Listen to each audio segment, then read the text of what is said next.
I said, very strong multi-classer.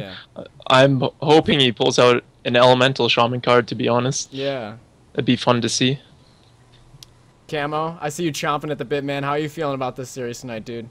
I don't Like know. I said, very strong I'm looking multi-classer. to see what Randy's I'm gonna do, hoping to he be pulls out honest. an elemental shaman card, to be honest. Yeah. I don't know. I'd like Fun to to see see. Muskie break out the Guardian, but Yep. I see you I chomping don't at the know. We'll see. series tonight, dude. Uh, Guardian will definitely be juicy if he comes out and brings I'm that in looking to full see what force. Randy- Be looking forward to that. Okay, good, nice one. Sorry, when do you have feedback? Okay, good. Guardian, I think that the thing is with Guardian is that they have been perfecting and trying out a lot of different comps, and I think that there's something to be said for that. Wouldn't you say, like, for a whole team to be able to, like, look, not only are we doing well, but we're gonna test the limits of the meta. We're gonna figure out what comps work well. What can we do? You know, anything from 4 healing with a Guardian Mage to running 3 healers, bringing in an Ellie Shaman as that 6th DPS slot. A lot of variety for these guys. And I think that, I mean, going into the series, I think that we have a clear advantage for Wildcard bitches having a huge advantage, in my opinion, going over Give Me Your Energy. Now, MVP, if you're in the shoes of Give Me Your Energy right now, what is your approach on this game, and how do you want to attack these guys? I would just play kind of standard. I feel like both teams are very inconsistent. Like both teams can play like, gods in one game, and then, the match after that they'll play like a garbage can, You see a lot of okay. Yeah, both teams are very inconsistent, Like they can play really good the one game, and then the next game they'll, flop because they get too confident.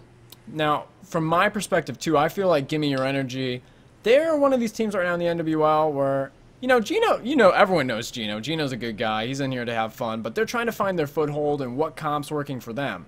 Actually, the last time we saw him play, they were playing UGGTW, and they pulled out like 4 heals with a Destruction Warlock, and it actually wasn't half bad.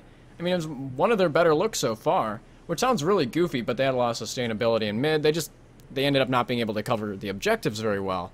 So, when I look at Gimme Your Energy, one of the strongest cards for them is having Randy Leahy on an FC. And I think he's one of these FCs that's so shifty, you just can't keep track of him. And he does things that you would not expect, and that you're like, there's no way this could possibly work, he won't do it, and he does it. And it kind of like throws that mind game at you where like sometimes you're like, okay, Randy, that was pretty dumb, man. But then other times, like, he actually does it, and you're just like, oh my god, like, he got through mid, like, what? So, Yeah. I think he's their biggest, put it at, I guess, this, the wild card destroyer, almost like that. He's the wild card for Give Me Your Energy. Like, if he wanted to have the wild card FC, he's on the wrong team, you know what I mean? He's Yeah, the okay. trap card. Yeah. Yeah, I love Randy. He's awesome. Now, if I had to take a guess, coming into the series from a wild card perspective, from being on wild card bitches, I have to imagine that they're probably going to be running some really goofy stuff the whole night, trying out different comps, and I wouldn't be surprised if they changed their comp every single game, no matter the score. I would not be agree. surprised. What do you guys think on that? Yeah, I agree with that. Like they love trying new stuff. I saw they were trying out Ellie Shaman for a bit. Yeah. So they might pull that out, but yeah, I think they're not gonna play with it in the start. I think they're just gonna try to get like a win first before they pull out. Oh, you think they're gonna pull out? You think they're gonna go with something standard, and then once they get a win under their belt, then they're gonna start? It's gonna Yeah, get they might. mucky? Like they might like go with Okay. the safer approach, because I don't know how confident they are in the Ellie Shaman. Oh, they are confident. I just talked to Muskie before the game. He I loves feel it. like I feel like they're overconfident. You know what I mean? Oh, Like okay. It's when confident. someone is like too confident with like their ability to perform, and then as soon as they're supposed to perform, they don't do it because they were overconfident. Okay. So I got a feeling that they're not going to play with an Ellie Shaman the first game, and then see how it goes, and then after that they'll fuck around. Now, going off of what you said right there, like you're saying, like they might come in overconfident, they might try out some things and see what happens. In a series like this, for me in particular, I feel like they have a pretty strong advantage over Gimme Your Energy. I think progressively, Give Me Your Energy has been getting a little bit better, working through some of the kinks, but they got a lot of things that they got to progress on. To me, like coming from like a team leader standpoint, I would say like this is one of the best opportunities to try things. So I would like, from my perspective, I would almost say like the exact opposite. Like I wouldn't be surprised if they like came out and like ran the Ellie Shaman first comp, and then the other thing that Muskie's team does a lot is they're one of the teams that'll run base to base.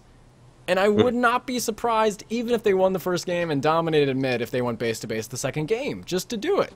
I would not be surprised. I mean, Yowza, you playing a lot of these, like, real IDs, like, that wouldn't be out of character for them, I don't think.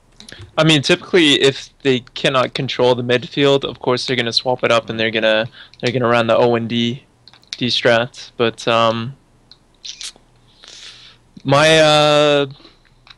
how I feel, what they're gonna do is just like what you guys were pointing out before. Wildcard, they're gonna run the standard comp. Eventually, as the series progresses, they're gonna get more confident. They're gonna start jumping on other things. They feel like they're gonna take the entirety of the series. Of course, they're gonna win it all. So they're gonna keep jumping from class to class, whether they win or lose.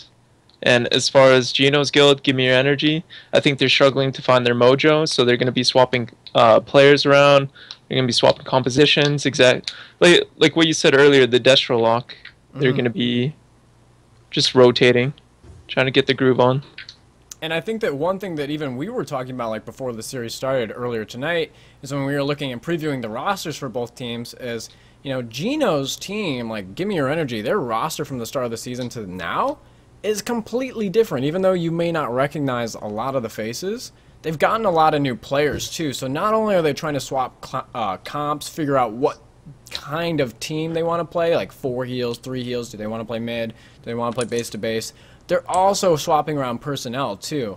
Camo, what do you think, what is the biggest factor that you would like to see them clamp down on as a unit for Give Me Your Energy? What would you like to see them iron out? If there's one thing where they're like, this is something you can expect every night, whether that's their roster, whether that's their play style, whether that's composition or team leadership, what would be the most important thing you think for Give Me Your Energy to lock down and clamp down on? Well, I think it all starts with any team. It starts with at the leadership, and if you don't have a good leader who can lead in midfield and call out targets, you're not going to be able to get any kills. You're just going to be in your GY the whole game, and I think that's why Give Me Your Energy and Gino's guild has been struggling, because they don't have anyone, like, no one comes to mind when I think of a leader on their guild. Obviously, Gino's the guild leader, but I don't know if he's the one calling targets or not, so I don't know. It all starts from the top. No, I agree with that. Yeah, I played with Give Me Energy for like an NWL pre-med, I think, like last season or something, or maybe this season. I'm not sure actually. Well, at some point I did, and it was pretty sloppy on the calls at that point. And obviously Gino is still on the team, right? So, Oh, yeah.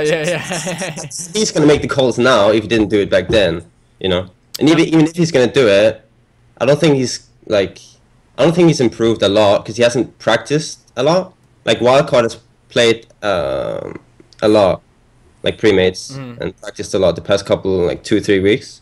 While I haven't seen Give Me Energy play more than 1 game, practice games. They have, outside of the NWL, there's really like only a handful of teams that are playing games, but the teams that are playing a lot. Like, you're absolutely right. Like, Muskie's team plays a ton of games, and whether or not they have their full team on every day, it doesn't really matter as much. They got their core group of guys there every night, and they're subbing in a few players, but they got a lot of synergy under their belt. And I feel like for a team like Give Me Your Energy, like, they could take all the games they can get that extra practice, get that extra synergy. In particular, one thing that I do like is that one swap that they did made in their last series is they actually got Gino over on a BM Monk, if people remember the last series when they went and played UGGTW. And I feel like if anyone is going to be out there calling targets in mid, like, it just feels right for it to be Gino on a BM Monk, because it's like, you can't call targets on a warrior. I mean, you can, but then, like, it's like not your job, It's like you're taking away from the limits of the class and what you're supposed to be doing and trying to overcompensate for what your team needs leadership-wise. You guys kind of feel that vibe there? I feel like as soon as their job is completed from like a boomkin or a warrior perspective. Once you focused on your spread pressure, your damage, everything is all set to go. Then at that point you can start calling single target pressures, swaps, whatnot. But until you establish your pressure, then it's up to someone else. For example, like a brewmaster or a hunter. Yeah. And I feel like for that team in particular, I feel like Gino's the vocal guy for them. You know, he's just always talking. Everyone knows Gino. He talks all the time. So I feel like that's a really good move, and that was a smart move in the right direction, I think, for their entire team. And sometimes, like especially right now in the meta, I feel like a lot of times you have to put the right person, personality-wise, on the right class. So if you put in a vocal person who wants to be a team leader and you're having him like heal on a Resto Shaman, like what the heck? Like why are you having him heal on a Resto Shaman? Or, you know, you got someone that's stuck on an FC and is just biting at the chomp saying, oh, I wish I could call midfield right now. Like I would be in that position. Like I fall into that category. I hate not calling midfield unless like I'm confident in whoever's calling mid, because it's such an important role in pre-mades nowadays. Getting people in the right classes. Let's go into like final predictions here. We got this series coming up pretty soon. Let's go round table. Yowza, MVP, Camo. Yowza, how do you feel about the series tonight? What do you think that we're going to see score-wise from these 3 games, and what do you expect them to play out as? I think Give Me Your Energy might establish a cap or two. Maybe Wildcard, for sure they're going to take the series. Other than that, I don't know. I hope both teams have fun and just find their groove in things. MVP, how you feeling? I feel like Wildcard is gonna take the series, but just because Wildcard has been practicing a lot more than Give Me Energy has been doing the past couple of weeks, and Give Me Energy is doing like rapid roster changes. But I still feel like Give Me Energy can compete because, as I said before, both teams are very inconsistent. So, as soon as they get that morale boost or whatever, like they get a cap and then, you know, they get bonus and stuff, then, you know. The other thing I'm thinking of, I just thought of too, is like maybe like, let's say that Wildcard takes the first 2 games, right? And they're changing comps every time. They're getting a little bit more greedy. They're bringing out like 2 healers, going base to base. Like maybe by that 3rd game too, you know, they're getting more practice under their belt, GMYE, and maybe they get overconfident. They bring out some comp that really shouldn't work. And maybe GMYE punishes them for it too, something like that. Camo, final thoughts, man. You're the anchor. Bring us home. How are you feeling about this series? I think what's it called? Muskie's wildcard bitches. They're gonna win 3-0. I think Randy can get a cap or 2, as Yowza was saying, but I don't think it's gonna be enough. I'd like to see GMYE like run the same 10 players in the same comp. Like Muskie's team is gonna run like many different things. I think if GMYE wants to win like a game, maybe they have to stick with the same thing all 3 games and just try and build some synergy and like improve on the mistakes and try and fix them to maybe try and get a win. But I think they have to play something standard if they're going to try and win, because Muskie's going to bring so many different things to the tables. They're going to have to... I agree with you. I agree with all you guys. They're going to have to cheese a cap, cheese some games. It's going to be rough. I think Wildcards are the heavy favorite in this, but maybe Randy can bring them home. Maybe they can find their synergy. Their newfound BM Monk and Gino. Let's see if he even brings it out tonight. Maybe he changes it. I don't know. So unpredictable, but looking forward to the series tonight. We will be coming back live in a few minutes for the games here, so stay tuned, guys. Peace.